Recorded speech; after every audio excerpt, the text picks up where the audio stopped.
Welcome. We're having a little impromptu conversation here.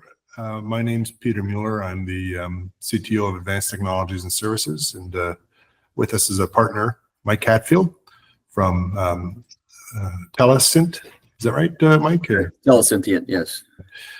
And Failsafe Communications. And I guess, Mike, you were up here a few months ago visiting us, and we both have a mutual interest in 911 services and 988 services, the suicide equivalent of 911. And you've been keeping us informed, and the FCC has been keeping the industry informed about what they're coming to expect of carriers. And they've got sort of the carrot and the stick approach. So why don't you tell us what's changed in the last year or so in terms of the stick approach, what the FCC is setting out to do, and have the operators implement. Okay, yeah, appreciate that. So in November of 2022, the FCC put together a new order, FCC 2288, that basically was an update to an existing order for compliance with 911 and the 911 resiliencies. And what they basically did is they expanded it to include any type of a telecom network that touches a public service telephone company, so or a PSAP. So what that means is any kind of emergency, whether it's a 911 emergency center, whether it's your local sheriff's department, if it's the hospital, if your phone company or if your type of technology touches them, then you now are underneath this act and you have these requirements. Basically, what they did is they answered some questions about what is required under it and when is it required and who's required to do it. So the summary of it is that if you are a telecom company, whether you're an internet service provider, you're a CLEC, an ILEC, or any kind of a local telephone company, that you must report if you're having any kind of network outages. If there's any reason that somebody would be trying to call 911 for emergency services and cannot get through because of an emergency outage, you have to notify all the PSAPs that there's an issue. You have to notify the FCC that you have an issue. And then you have to follow up the FCC and tell them what the issue is and what you're going to do to fix it and when it's going to be fixed.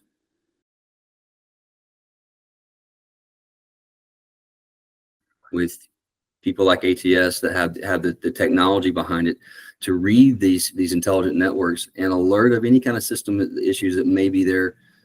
Maybe it's not a full-fledged catastrophic failure going on, which we would all know. You know, the hurricane comes through and wipes out everything, then we know that we're going to have trouble with telecoms.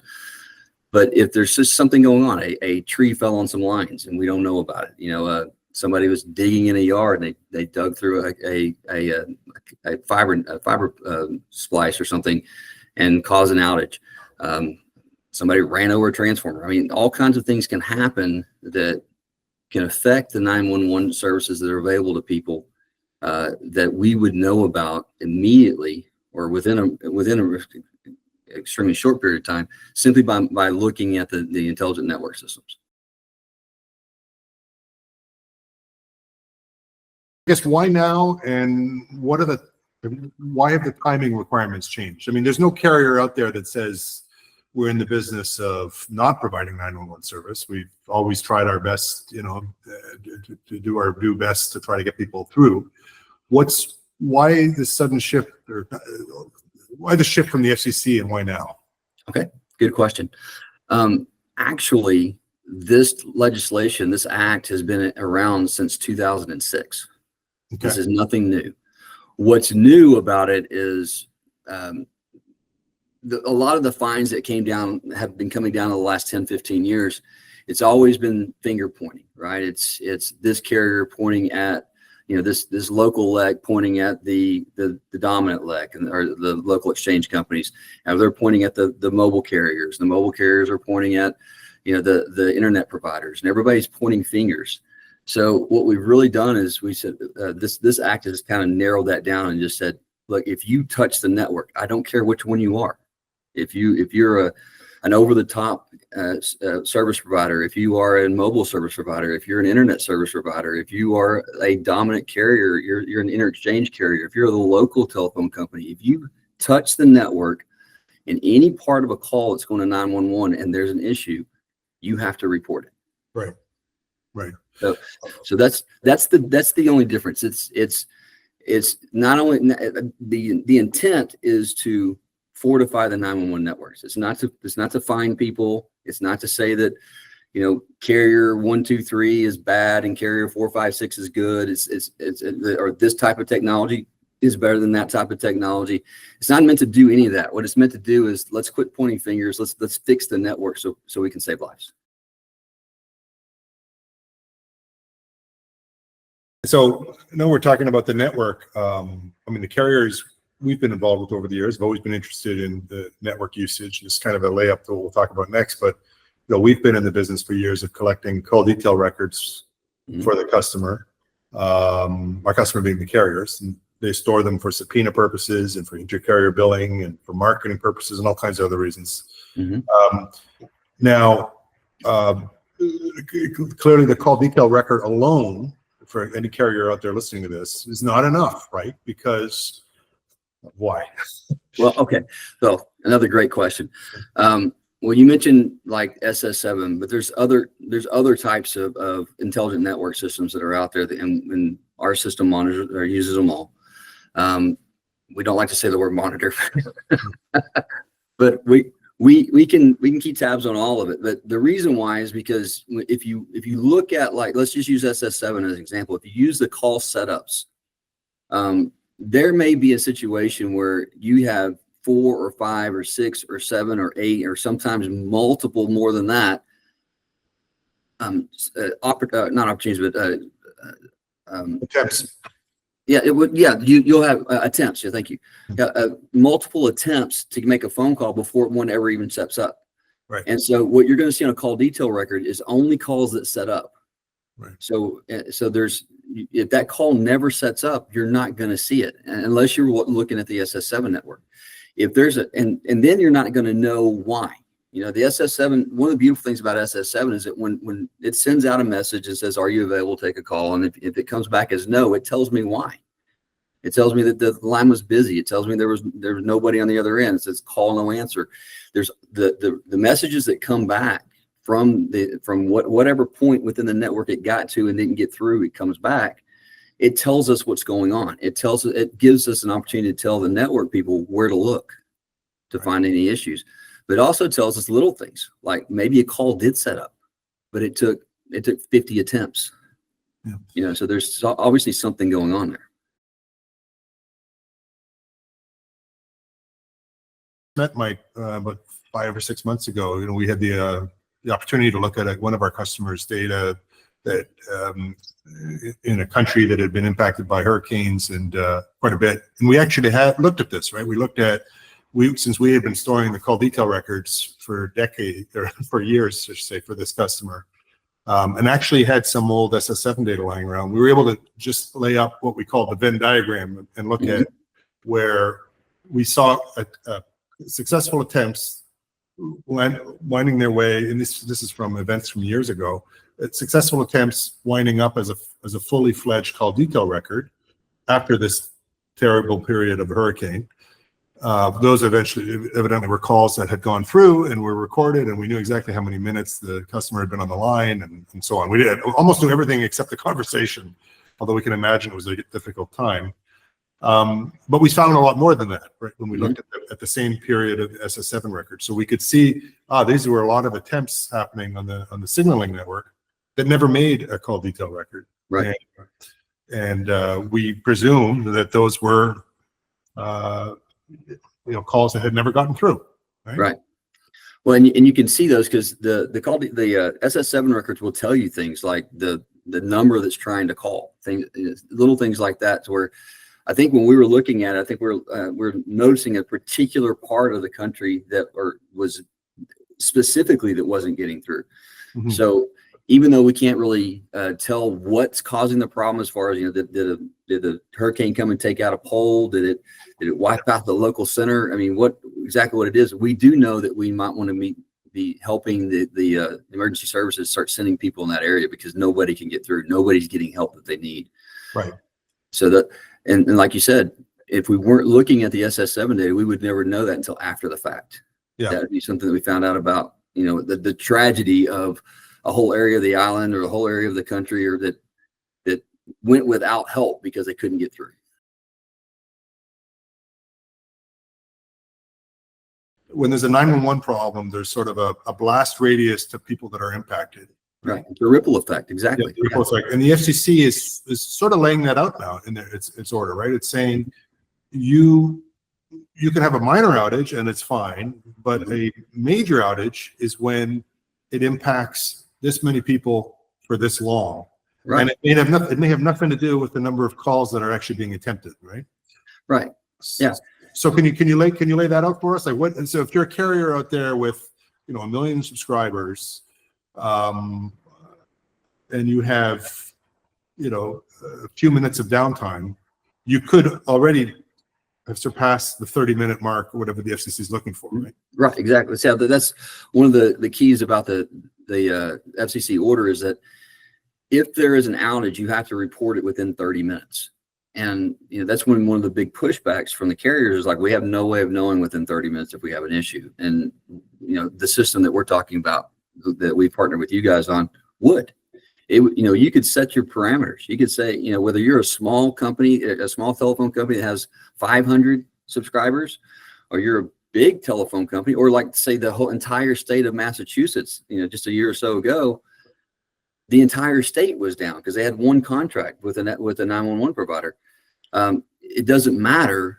You set your parameters. If you're small and you only have 500 subscribers, you might want to know when 3 people can't get through. When you have the whole state, you might set it a little higher and say, well, I want to know when 1,000 people don't get through.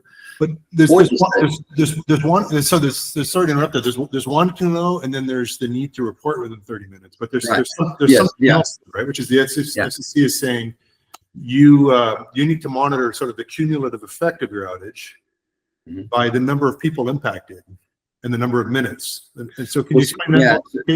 That's been part of the pushback too, is the FCC trying to answer the question. They put a number on it, and that number, if you're a small telephone company with 500 subscribers, in 20 years, you would never hit that number. Right. So by the letter of the law, you would never be affected by this new order.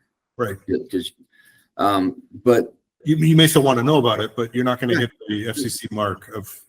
Right. So you would probably never hit that.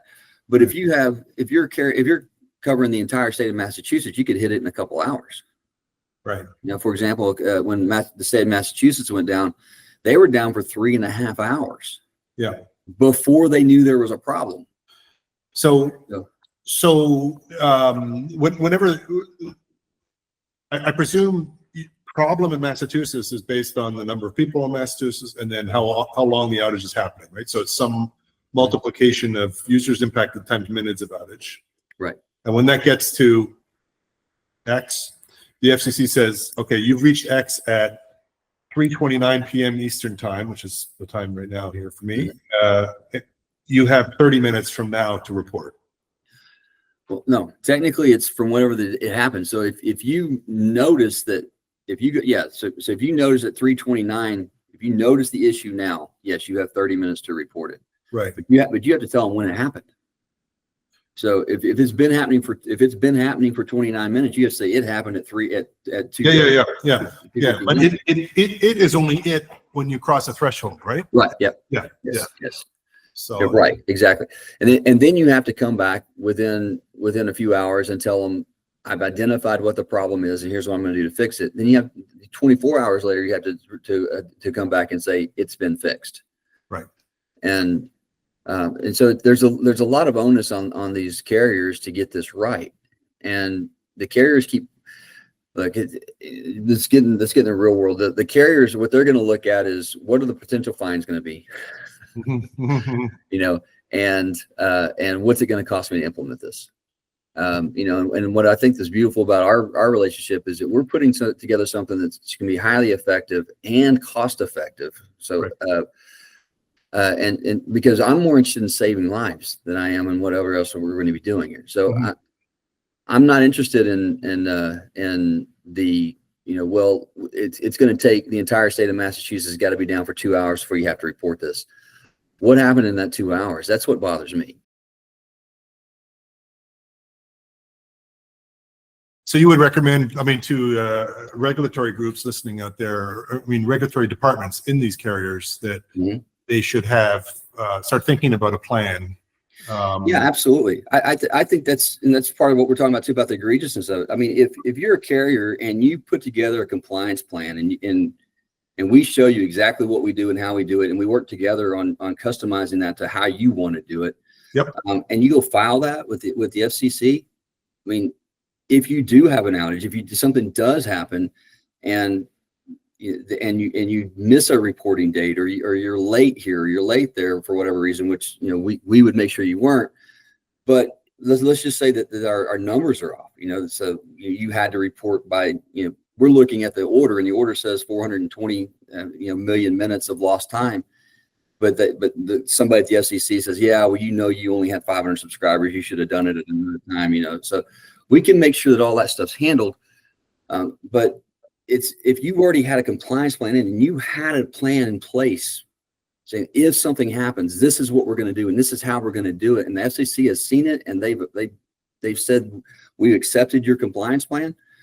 I don't want to say that you have a blank check to do whatever you want to do, but I think that you're in a much better position than somebody that said, well, I'm going to deal with it if and when it happens, and then I'll just deal with I'll go fight the fine. Yeah. I think it's much better if you have a compliance plan. Our experience with the FCC on other matters, and we get involved with broadband testing and so forth, is that we've never found them to be, punitive, right? They're not out there to try to extract dollars from the carriers. They're out there to, their mandate is to protect the consumer, and they obviously see 911 access as part of that initiative.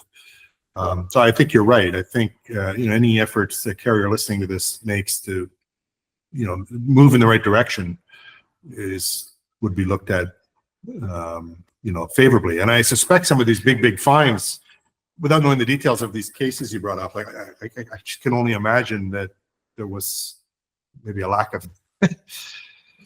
Well, yeah, it goes back to the pointing fingers, and when it comes down to it, and you can say, well, this was a problem in your network, and then it took them 2 or 3 years worth of investigation to figure it out. Well, they've got time and energy and everything else involved in that investigation, right?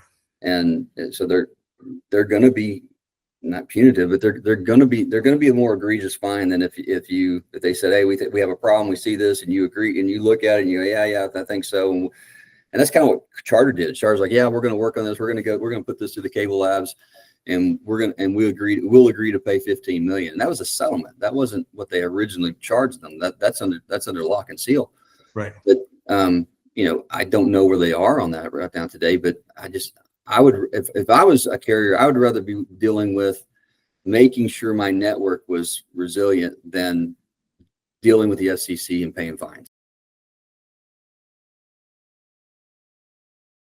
So our background in this world is we have a tool called ESAP, which is a event storage analytics platform, and we call it ESAP.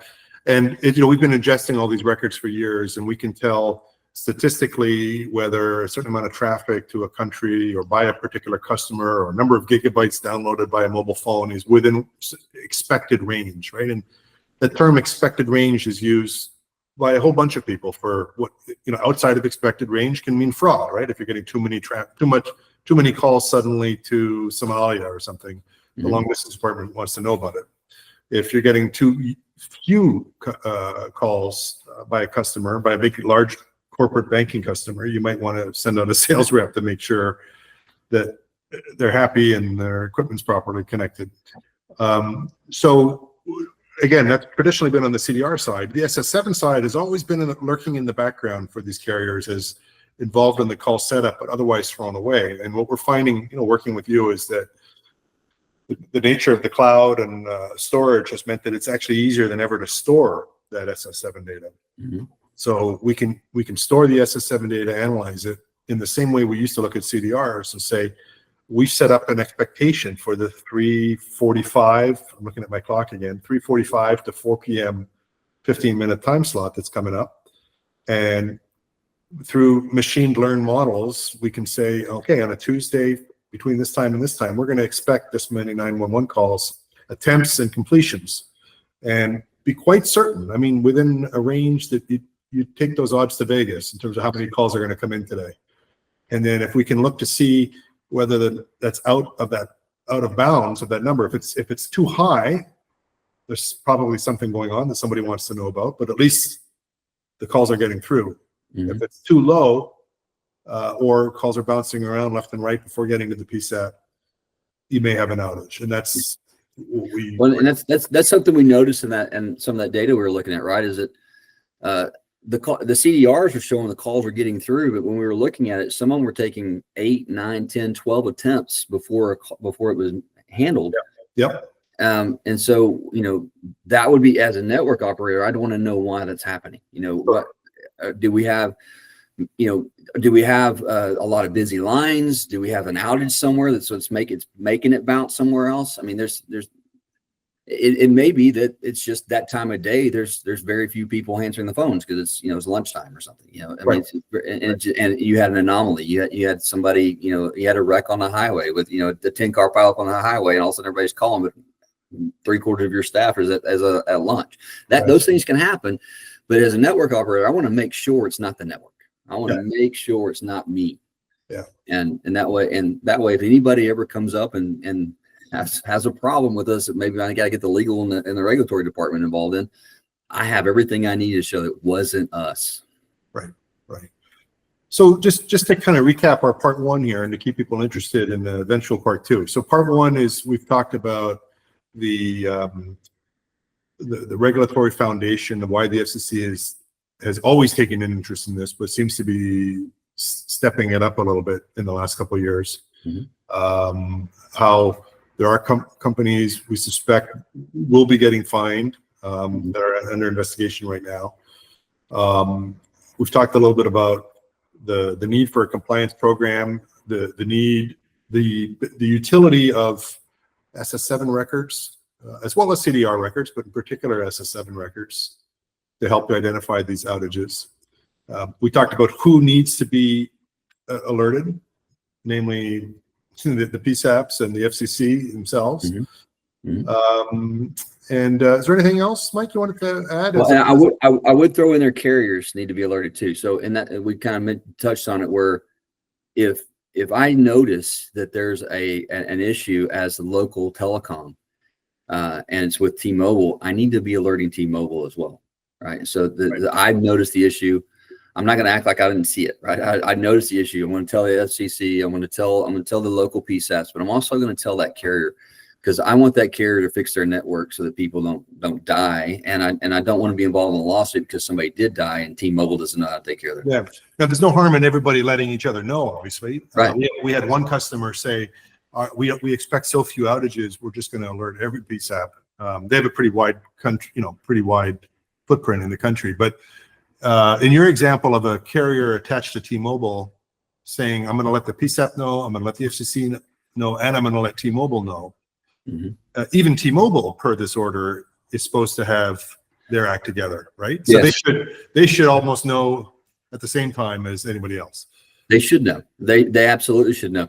But the problem is, and I don't want to get too deep in the woods on this, but the problem is, like, if you pick up a phone in the old days, you pick up a phone and you hear a dial tone, that means you're connected to the network. That doesn't mean your call is going to get delivered. It just means you're touching the network.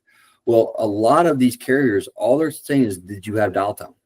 That's all they're worried about. Are they providing your dial tone?